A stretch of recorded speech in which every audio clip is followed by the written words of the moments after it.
इस लेक्चर में हम सिंथेटिक पॉलीमर्स को ब्रीफली डिस्कस करेंगे। प्रीवियस लेक्चर में हमने सिंथेटिक पॉलीमर्स को डिस्कस किया था कि सिंथेटिक पॉलीमर्स या तो जो कंपाउंड्स होते हैं वो एडिशन पॉलीमराइजेशन के थ्रू बनते हैं या फिर कंडेंसेशन पॉलीमराइजेशन के थ्रू बनते हैं। तो अब हम इन्हीं पॉलीमर्स को डिस्कस करेंगे, इनसे बनने वाले कुछ कंपाउंड्स को। तो हम एक लिस्ट में लिख लेते हैं हम कौन कौन से कंपाउंड्स को डिस्कस करेंगे। पहला है पॉलीविनाइल क्लोराइड, जिसको हम पीवीसी के नाम से भी जानते हैं।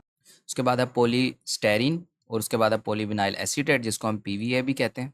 इन्हें हम डिस्कस करेंगे। इसके अलावा acrylic resins, polyester resins, polyamide resins और इपॉक्सी रेजिन्स को भी हम डिस्कस करेंगे। तो वन बाय वन डिस्कस करते हैं। सबसे पहले पॉलीविनाइल क्लोराइड को डिस्कस करते हैं। तो ये एक एडिशन पॉलीमर है जो कि विनाइल क्लोराइड की पॉलीमराइजेशन से बनता है। अब देखिए, हमने पॉलीविनाइल क्लोराइड बनाना है ना, तो हम विनाइल क्लोराइड के ही चेन्स बना देंगे।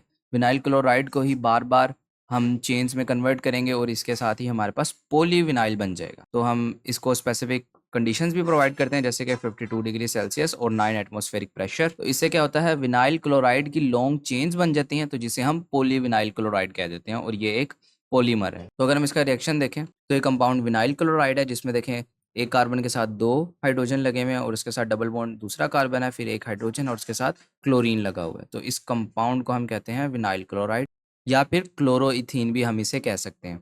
तो इसके n नंबर ऑफ़ मॉलिक्यूल्स लिए हैं और इसी की हमने लॉन्ग चेन्स बनाई है। तो ये इस तरह से हमने इसको ब्रैकेट्स में क्लोज़ किया है, और इसकी जो बेस है n-1, यानी कि जितने भी मॉलिक्यूल्स लेंगे उससे एक कम यहाँ पर हमारे पास आ जाएगा दरमियान में, और बाकी हमारे पास साइड्स पे इस तरह से एक विनाइल क्लोराइड का मॉलिक्यूल लग जाएगा।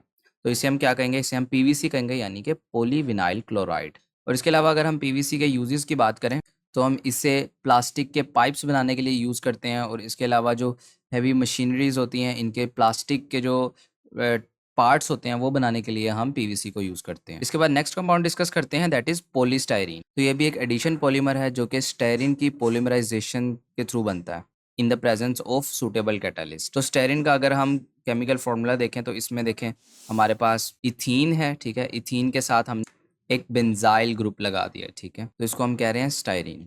इसके n नंबर ऑफ़ मॉलिक्यूल्स हमने लिए हैं। अब ये क्योंकि एक एडिशन पॉलीमर है, तो इसी वजह से स्टायरीन के ही पॉलीमर्स एक दूसरे से कंबाइन होकर लॉन्ग चेन्स बना देंगे, तो इसे हम क्या कहेंगे, पॉलीस्टायरीन। तो इसका फॉर्मूला हम इस तरह से देखेंगे, दरमियान में हम एक ब्रैकेट लगाकर इसको n-1 इसकी बेस कर देंगे, और ये हमारे पास एक दरमियान में आ गया पॉलीस्टायरीन का मॉलिक्यूल, और उसके अलावा साइड्स पर हम एक पॉलीस्टायरीन का मॉलिक्यूल लगा देंगे। तो ये हमारे पास टोटल जो है ओवरऑल मॉलिक्यूल बन जाएगा पॉलीस्टायरीन। और अगर इसके यूजेस की बात करें तो इसको पैकेजिंग करने के लिए यूज़ करते हैं और टॉयज़ बनाने के लिए यूज़ करते हैं, और इसके अलावा इसको इंडस्ट्री में जो डिस्पोजेबल गिलास होते हैं, डिस्पोजेबल प्रोडक्ट्स होते हैं, वो बनाने के लिए यूज़ किया जाता है, और इसके अलावा कॉस्मेटिक बॉटल्स बनाने के लिए यूज़ करते हैं। इसके बाद नेक्स्ट कंपाउंड डिस्कस करते हैं, दैट इज़ पॉलीविनाइल एसीटेट। और ये भी एक एडिशन पॉलीमर है जो कि कलरलेस नॉन टॉक्सिक रेजेंस देता है, और ये विनाइल एसीटेट की पॉलीमराइजेशन से बनता है। तो इसका भी हम केमिकल रिएक्शन देख लेते हैं। केमिकल रिएक्शन इन सबके बिल्कुल सिमिलर से हैं। तो देखें यहाँ पर हमने विनाइल एसीटेट ले लिया है।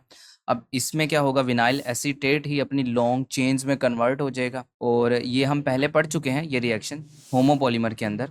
तो ये पॉलीविनाइल एसीटेट यहाँ पर बन जाएगा। तो इस रिएक्शन को हम पहले भी डिटेल में डिस्कस कर चुके हैं जब हम होमोपॉलीमर का टॉपिक डिस्कस कर रहे थे, तो आप वो सेम रिएक्शन यहाँ पर मेंशन कर सकते हैं। तो इसको देखें अगर हम, तो ये क्रिस्टल्स की फॉर्म में इस तरह से पाया जाता है, और इसके यूजेस में हम इसको मेल्ट करके भी यूज़ कर सकते हैं या फिर क्रिस्टल्स के तौर पर भी यूज़ करते हैं। इसके बाद आता है हमारे पास एक्राइलिक रेजिन्स। अब इसे हम ऑलरेडी डिस्कस करके आ चुके हैं। टर पॉलीमर का टॉपिक जब हम डिस्कस कर रहे थे तब हमने ये डिस्कस किया था। अब अगर हम इसको देखें तो ये विनाइल रेजिन से रिलेट करता है, और इसके अलावा जो इसमें मोनोमर्स यूज़ करते हैं वो एक्रेलिक एसिड है, मिथाइल मेथाक्राइलेट है और एक्राइलोनाइट्राइल है। तो इन कंपाउंड्स का हम स्ट्रक्चर देख सकते हैं, ये एज मोनोमर्स यूज़ किए जाते हैं in the preparation of acrylic resins में। तो एक्राइलिक रेजिन्स का आप यहाँ पर स्ट्रक्चर देख सकते हैं, ये ग्लास टाइप के स्ट्रक्चर्स होते हैं, और हम इन्हें ग्लोसी मटेरियल्स बनाने के लिए यूज़ कर सकते हैं। इसके बाद है पॉलीएस्टर रेजिन्स।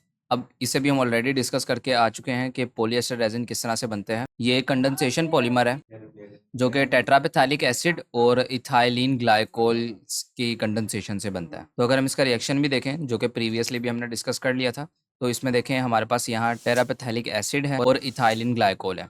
अब इसमें से देखें हमारे पास OH फंक्शनल ग्रुप अलग हो जाएगा, और इसके साथ H यहाँ से हाइड्रोजन ग्रुप अलग हो जाएगा। तो यहाँ पर वाटर जो है वो निकल कर यहाँ पर हमारे पास अलग हो जाएगा, और इसी के साथ साथ यहाँ पर कार्बन का एक बॉन्ड रह गया और इसके साथ ऑक्सीजन का एक बॉन्ड रह गया, ये दोनों आपस में बॉन्डिंग कर लेंगे। तो रिजल्ट में हम देखें हमारे पास पॉलिएस्टर बनेगा।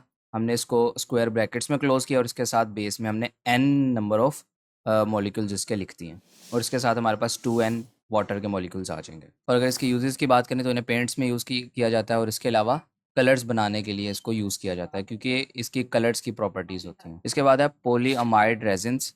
अब ये किस तरह से बनते हैं, ये कंडेंसेशन प्रोसेस से बनते हैं और इसमें पॉलीअमाइंस और एलिफेटिक डाइकार्बोक्सिलिक एसिड्स की कंडेंसेशन होती है। इसके जो सबसे कॉमन एग्जांपल है वो है नाइलॉन 66 जो कि पॉलीमर है। इसको हम सिंथेसिस करते हैं तो इसके रिएक्शन को हम देखते हैं। हम रिएक्ट करवाते हैं एडिपिक एसिड को और हेक्सामिथाइलिन डायअमाइन को। तो इसका हम स्ट्रक्चर इस तरह से देख सकते हैं। एडिपिक एसिड से जो फंक्शनल ग्रुप है OH, ये कंबाइन होता है दूसरे कंपाउंड के हाइड्रोजन से और यहाँ से हमारे पास वाटर बन के सेपरेट हो जाता है। अब देखें इस कार्बन एटम का एक बॉन्ड रहता है और इस नाइट्रोजन एटम का एक बॉन्ड रहता है, तो ये आपस में बॉन्डिंग कर लेंगे। तो किस तरह से हमारे पास ये मॉलिक्यूल बनेगा, हमारे पास इस तरह से एक बॉन्ड स्टैब्लिश हो जाएगा इन दोनों के दरमियान और पूरा मॉलिक्यूल हमारे पास इस तरह से बन जाएगा। और अगर हम यहाँ पर n नंबर ऑफ मॉलिक्यूल्स की बात करें तो n नंबर ऑफ मॉलिक्यूल्स में हम यहाँ पर एडिपिक एसिड के साथ n लिख देंगे और हेक्सामिथाइलिन डायमाइड के साथ हम n लगा देंगे। और इसी के साथ देखें यहाँ पर जो हमने चेन बनाई है, इस चेन में इतना जो पोर्शन है इसको हम n-1 करके डिनोट कर देंगे और इसी के साथ एक मॉलिक्यूल हम देखें यहाँ साइड पर इस तरह से लगा देंगे, ठीक है। और बाद में अगर हम देखें तो हमारे पास यहाँ पर वाटर के molecules n number of molecules water के भी निकल जाएंगे जो यहाँ से हमारे पास एमिट हो रहे हैं। तो इस तरह से पॉलीअमाइड रेजिन्स बनते हैं। और अगर हम इनके यूजेस की बात करें तो नायलॉन के लिए इनको यूज़ किया जाता है, नायलॉन वायर्स इनसे बनती हैं। और इसके अलावा जो हमारे पास अम्ब्रेलाज होती हैं और उनकी जो वाटर प्रूफ सरफेसेज होती हैं उनको बनाने के लिए हम इस कंपाउंड को यूज़ करते हैं। उसके बाद लास्ट डिस्कस करेंगे हम इपॉक्सी रेजिन्स, और ये भी कंडेंसेशन पॉलीमर होते हैं। और इसके साथ ये किस तरह से बनते हैं, ये एपीक्लोरोहाइड्रिन और डाइफिनाइलोप्रोपेन के कंडेंसेशन से बनते हैं। तो हम इन दोनों के फॉर्मूलाज देख लेते हैं कि किस तरह से इनके स्ट्रक्चर होते हैं। एपीक्लोरोहाइड्रिन का सबसे पहले हम देखते हैं। तो इसमें हम स्ट्रेट चेन बनाते हैं एक अल्केन की और इसके साथ हम यहाँ पर क्लोरीन अटैच कर देते हैं और साथ हमारे पास ऑक्सीजन का मॉलिक्यूल यहाँ अटैच है जिसने 2 एडजेसेंट कार्बन्स के साथ बॉन्ड बनाया हुआ है। इसके अलावा डाइफिनाइलोप्रोपेन का डिस्कस करें अगर हम स्ट्रक्चर, तो इसमें देखें 2 फिनाइल यहाँ पर हमारे पास लगे हुए हैं, ठीक है। किसके साथ लगे हुए हैं, प्रोपेन के साथ। ये अल्केन है, दरमियान में 3 चेन के साथ, 3 कार्बन की चेन के साथ, तो इसमें 2 फिनॉल ग्रुप लगे हुए हैं। और अगर इसके यूजेस की बात करें तो इसको सरफेसेस को कोटिंग करने के लिए यूज़ किया जाता है और इसके अलावा इंडस्ट्री में पेंट्स के तौर पर यूज़ करते हैं, पेंट्स बनाने के लिए।